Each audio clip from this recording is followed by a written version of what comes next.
तैरना सीखना है तो पानी में उतरना ही होगा। किनारे बैठकर कोई गोताखोर नहीं बनता। हेलो फ्रेंड्स, मैं हूं स्वाति पांडे और आज हम लोग देखने वाले हैं ईवीएस यानी कि पर्यावरण अध्ययन को। तो चलिए शुरू करते हैं। देखिए, इससे पहले की क्लास में हमने चैप्टर 1 को कंप्लीट किया था और आज हम लोग चैप्टर 2 को देखने वाले हैं, जिसका नाम है सपेरों की कहानी। इसमें जो भी महत्वपूर्ण पॉइंट है वो मैंने यहाँ पे लिख रखा है। हमारे देश में पाए जाने वाले सांपों में से केवल 4 तरह के सांप ही हैं जो कि जहरीले होते हैं। वैसे तो बहुत सारे प्रजाति के सांप पाए जाते हैं, लेकिन उनमें जहरीले 4 ही होते हैं: नाग, करैत, दुबोइया और अफाई। देखिए, इसको हम लोग फिगर की मदद से समझते हैं कि कौन सा सांप क्या है, कैसे पहचान करेंगे हम लोग। आगे देखते हैं। देखिए, यह जो सांप है इसे नाग बोलते हैं। वैसे देखिए, जो विभिन्न क्षेत्र हैं, विभिन्न राज्य हैं, उसमें एक ही सांप को अलग अलग नामों से बोला जाता है। जो चीज़ है, झारखंड में इस सांप को कुछ और ही नाम से बोला जाता है।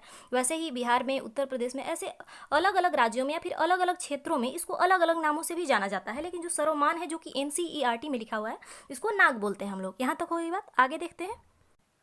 दूसरा है हमारा करैत। ये देखिए, यहाँ पे मैंने इसका चित्र दे रखा है। इसमें देखिए, इसके जो शरीर पे ऐसे वाइट वाइट कलर का ऐसे लाइन है, यह करैत सांप है। आगे देखते हैं। तीसरा है अफाई। यहाँ देखिए, अफाई जो सांप होता है उसका हमने यहाँ पे चित्र दे रखा है।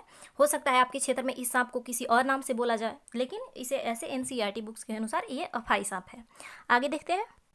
अगला है दुबोइया। देखिए, यहाँ पे मैंने इसका इमेज दे रखा है। इसके शरीर पे इस तरीके के पैटर्न बने होते हैं। ये हमारा दुबोइया सांप है। आगे देखते हैं। सांप जब किसी को काटता है तो उसके 2 खोखले जहर वाले जो दांत होते हैं वो उस व्यक्ति के शरीर में जैसे ही वो काटता है वैसे ही उस दांतों के माध्यम से व्यक्ति के शरीर में जहर चला जाता है। देखिए, जो सांप का जो दांत होता है वो सामने ऐसे 2 खोखला टाइप का होता है। वही जो इसको भी काटता है उसके शरीर पे ऐसे 2 छोटे छोटे निशान बन जाते हैं। पहले हम लोग देख लेते हैं इसको चित्र की मदद से।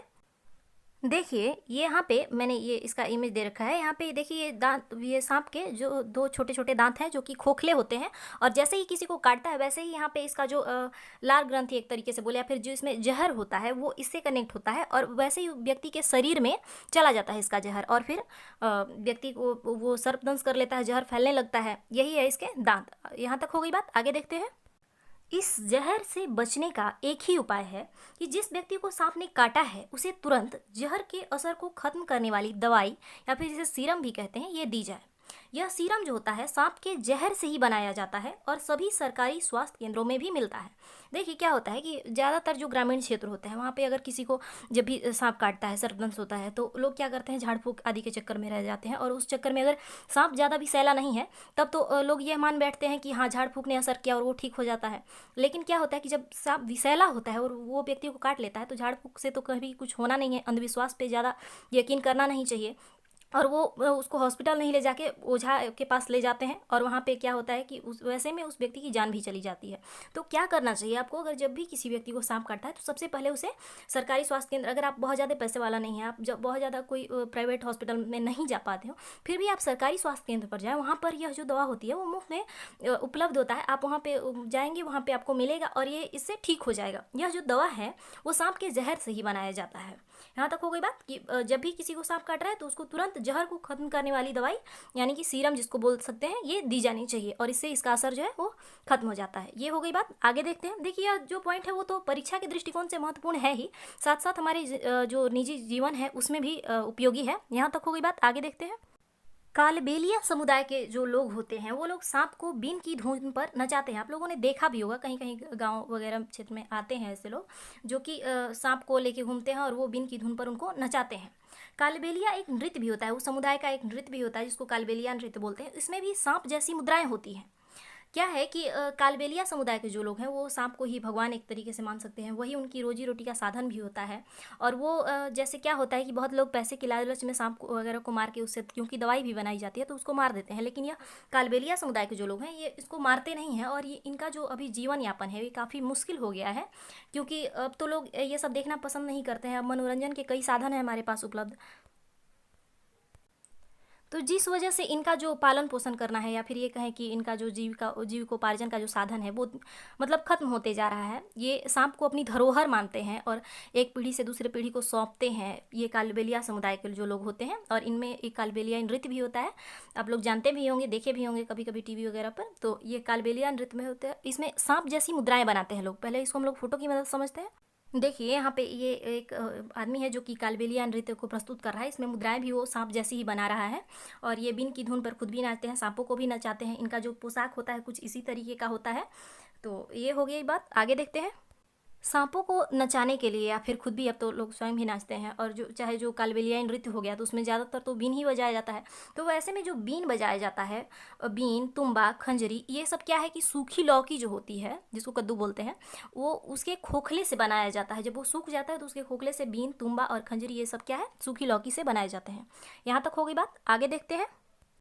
तो जो हमारा चैप्टर 2 था उसमें बस उतना ही महत्वपूर्ण पॉइंट था। आगे है तीसरा चैप्टर जिसका नाम है चखने से पचने तक। देखिए इसमें जो कुछ भी महत्वपूर्ण पॉइंट है वो मैंने यहाँ पे लिख रखा है। मार्टिन नाम का एक फौजी था जो कि स्वस्थ था, और जब वो 18 साल का था तो 1822 में उसके पेट में एक गोली लग गई थी। जब गोली लगी तो उसको एक डॉक्टर के पास ले जाया गया जिसका नाम था बोमोंट। उसने उसका इलाज किया, अच्छे से मरहम पट्टी की, धीरे धीरे उसका जो घाव था वो भर गया, लेकिन उसके पेट का जो छेद था वो नहीं भरा। एक टाइप से झिल्ली टाइप का बन गया था, ऐसे ऊपर से जिस मतलब खिड़की टाइप से आप बोल सकते हैं, जिसको हटा के अंदर पेट के अंदर झांका जा सकता था, उस तरह का था। तो उस समय जो थी पाचन, जो हमारे मानव का जो पाचन तंत्र है उसके बारे में बहुत ज़्यादा जानकारी उपलब्ध नहीं थी। तो वैसे में जो डॉक्टर बोमोंट हैं उनके पास एक बहुत ज़्यादा, ये कही कि उनको प्रयोग का एक साधन मिल गया, और ये डॉक्टर ने क्या किया कि मार्टिन का जो पेट था उसमें 9 साल तक उन्होंने प्रयोग का कार्य किया।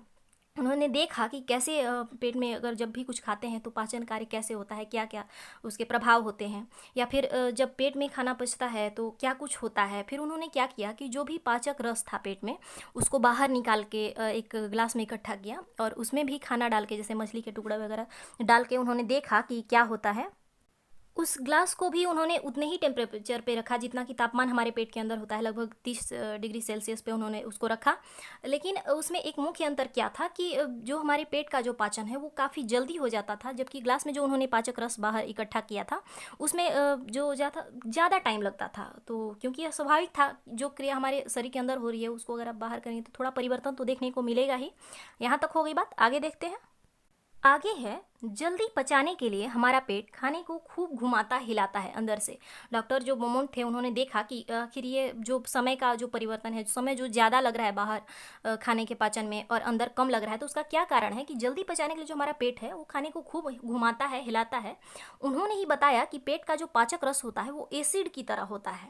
आप लोग बोलते भी सुने होंगे कि आज एसिडिटी हो गई है, तो क्या है कि जो हमारा पाचक रस होता है वो अम्लीय होता है। एसिड यानी कि अम्ल होता है, अम्लीय होता है। उन्होंने यह भी देखा कि जब मार्टिन बहुत ज़्यादा टेंशन में होता था, बहुत ज़्यादा तनाव में होता था, किसी चीज़ को लेकर परेशान होता था, तो उस समय उसका जो भोजन पाचन की जो क्रिया है वो भी प्रभावित होती थी, वो उतने अच्छे तरीके से नहीं हो पाती थी। तो ये इनके जो बोमोन डॉक्टर थे उनका कुछ महत्वपूर्ण खोज था, उनका बहुत योगदान रहा था, सबने उनकी बहुत सराहना की थी।